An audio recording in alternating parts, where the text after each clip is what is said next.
In today's competitive business landscape, knowledge isn't enough. What matters is how knowledge is effectively implemented. That's where our Impact Skill Labs come in.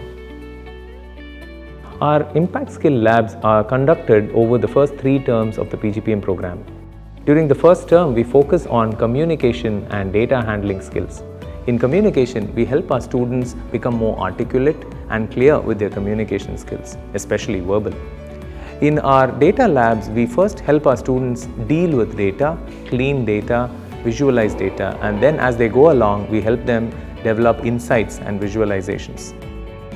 In the third and final, we do something called the innovation sandbox. Here, we create safe environments where our students come up with both physical and digital prototypes of new world innovations. We were told to analyze real-world business problems, understand the pain points from customers' point of view, and after analyzing and understanding those pain points, not just come up and brainstorm with ideas, but actually build a physical model on how to go through that problem and solve that problem.